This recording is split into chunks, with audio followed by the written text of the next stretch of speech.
사실은 그게 우리나라의 도시 경관을 해치는 가장 큰 주범이라고 할 수 있어요. 다 주차장, 필로티 주차장밖에 안 보이는 풍경이 만들어지는 거죠. 그러면 앞으로 주차장이 어떻게 더 개발되고 좋아질 것인가 이런 얘기를 잠깐 나눠보면은,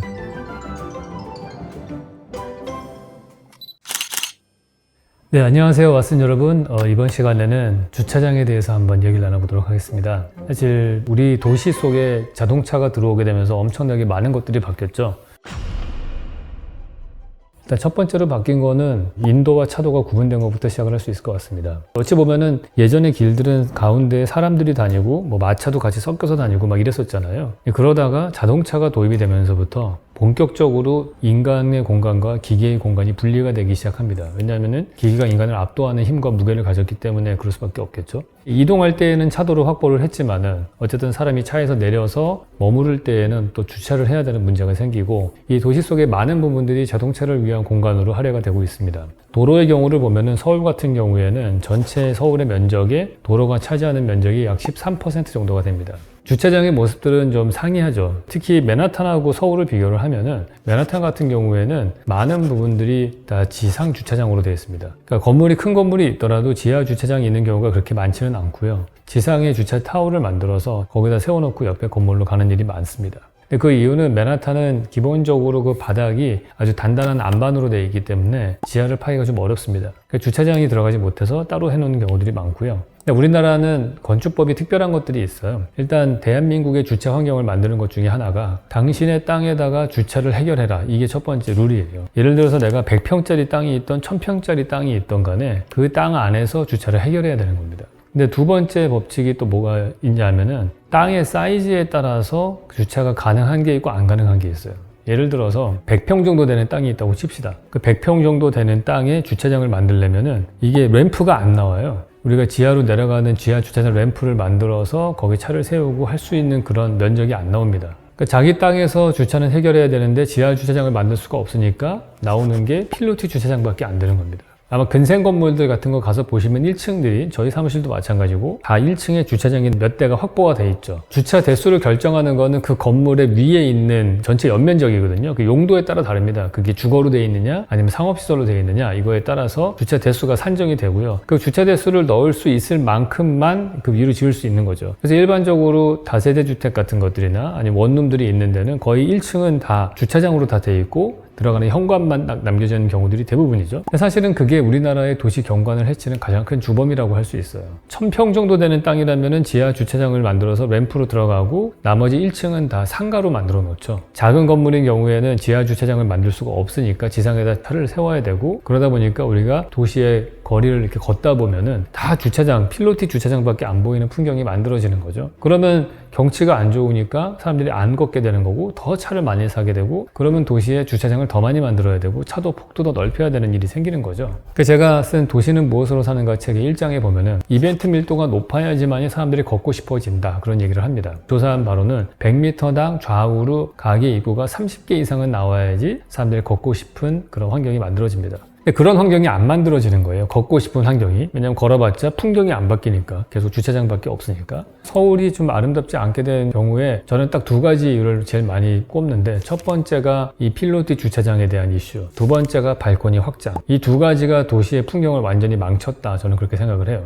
그래서 발코니는 확장하지 않게 3m, 2, 3m 되는 넓은 폭에 마당 같은 발코니가 있어야 되고, 주차장은 그럼 어떻게 해결해야 되느냐? 말씀드린 대로 필로티 주차장이 나올 수밖에 없는 가장 큰 이유는 우리가 필지 구획을 작게 만들었기 때문에 그래요. 그러니까 필지를 작게 만들어서 소유주가 다양하게 되니까 다양한 건물들에 나오고 더 많은 건물의 소유주로 나눠져서 권력이 분산되는 장점은 있습니다. 그리고 그게 잘 개발이 되면은 그 오히려 도시의 풍경을 좋게 만들 수 있죠. 홍대 앞에 그런 주택들이 리모델링 돼서 여러 종류의 카페로 된 거라든지 이런 게 그 한 사례라고 볼 수 있는데, 그런 것들도 보면은 주차장법을 다 어긴 상태가 대부분이거든요. 그걸 해결하지 않고 그냥 불법으로 가게를 내는 경우들이 많아요. 근본적으로 이 문제를 해결하려면은 우리가 재건축이나 리모델링을 하면서 지하 주차장이 만들어질 수 있을 만한 정도 규모로 필지를 합쳐서 주차장을 통합하고 지하에다가, 그러고 나서 위에 1층에는 사람이 살 수 있는 공간을 만들어야 되죠. 그러면 앞으로 우리는 주차장이 어떻게 더 개발되고 좋아질 것인가, 이런 얘기를 잠깐 나눠보면은, 사실 건축가들이 잘 기대를 많이 하는 거는 뭐냐면 자동차가 만약에 자율주행이 된다면 그러면 주차장이 많이 바뀔 수 있어요. 주차장을 만들 때 제일 문제가 되는 게 뭐냐면은 인간이 차를 주차한 다음에 문을 열고 나와야 된다는 거예요. 그러니까 문을 열 때 이미 어느 정도 면적이 필요하죠. 그러니까 우리가 주차 라인을 그을 때 자동차의 폭만 고려하는 것이 아니고 자동차 폭과 플러스 사람들이 문을 열고 나올 수 있을 만큼의 폭이 있어야 되는 거예요. 문제는 우리나라가 잘 살게 되면서 자동차가 사이즈가 점점 커집니다. 옛날엔 포니 정도나 브리자 같은 차를 탔다면은 지금은 G70, 80 이런 걸 타잖아요. 이런 종류의 차를 타기 시작을 하면은 차가 점점 커지면서 주차장의 간격도 사실 옛날보다 더 좁게 느껴지게 되는 게 사실이죠. 근데 만약에 이게 자율주행 자동차가 된다면은 두 가지 이점이 있어요. 첫 번째는 바짝바짝 붙여서 차를 세울 수가 있게 되죠. 사람이 내릴 필요가 없으니까. 그래서 평면적으로 봤을 때 옛날에 10대 세우던 곳에 한 13대까지 세울 수 있는 그런 환경이 될 수도 있는 거고, 두 번째 장점은 또 뭐가 있냐면은 차를 세우고서 사람이 나와야 되잖아요. 그럼 사람 키만큼의 높이가 확보가 돼야 됩니다. 근데 만약에 모든 걸 자율주행으로 주차를 할 수 있게 된다면 차를 세우고 걸어올 필요가 없으니까 천정이 훨씬 낮아도 되는 거죠.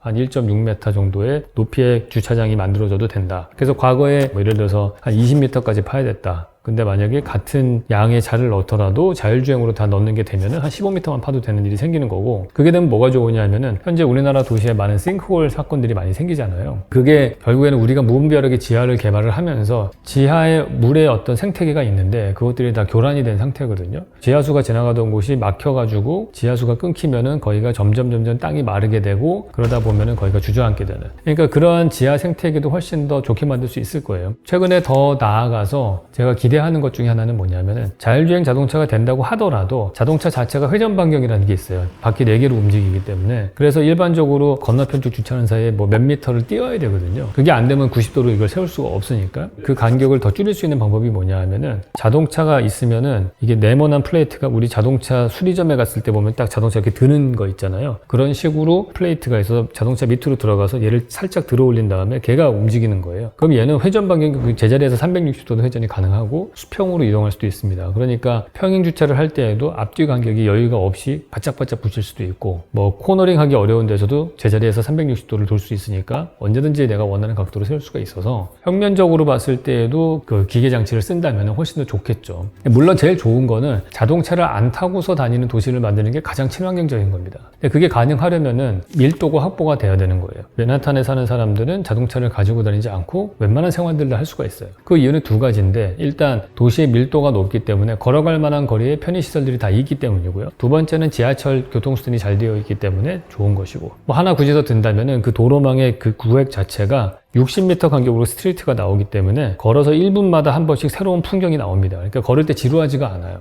저 같은 경우도 맨하탄에서 일할 때 한 20분에서 30분 정도 되는 거리는 왔다 갔다 걸어 다니는데 아무런 꺼리낌이 없었어요. 서울에서는 30분을 걷겠다고 하면 택시를 타지 걷지는 않거든요. 걷는 게 훨씬 더 재미가 없기 때문인 거죠. 그런 여러 가지 이유 때문에 맨하탄에서는 적은 교통량으로도 그게 가능한 거죠. 그게 보행 친화적인 도시가 만들어졌기 때문이에요. 긍정적으로 보는 미래학자들은 자율주행이 되게 되면은 사람들이 자동차를 소유하지 않고 빌려 쓰게 될 것이고, 그러다 보면은 자동차가 그냥 놀면서 움직이는 것들은 거의 없고, 주차를 해야 된다는 얘기는 내 차를 갖고 가기 때문에 출근할 때 한번 차를 쓰고 하루 종일 주차장에 세워놨다가 퇴근할 때 한번 쓰는 거잖아요. 차를 소유하지 않고 빌려서 쓰는 그런 사회가 된다면은, 그러면 주차장이 필요 없어지고 그만큼 우리는 공간을 훨씬 더 절약할 수 있는 그런 도시가 되겠죠.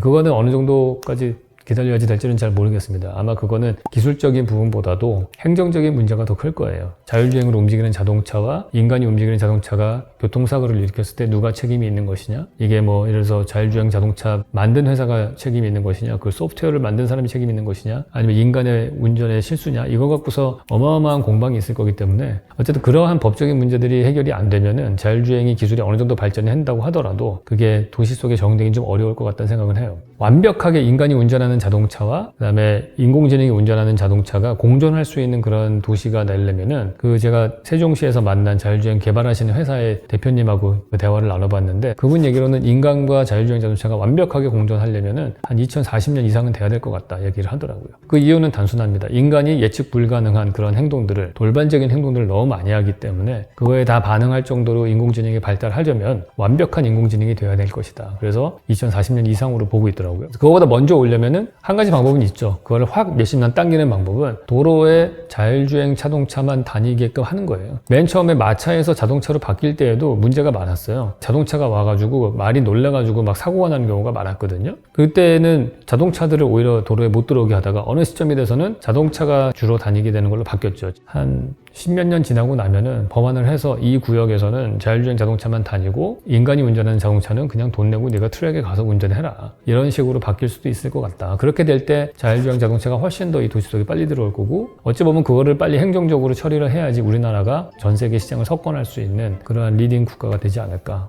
예, 그러면은 이번 시간에 주차장에 대해서 얘기해봤고요. 다음 시간에 또 뵙도록 하겠습니다.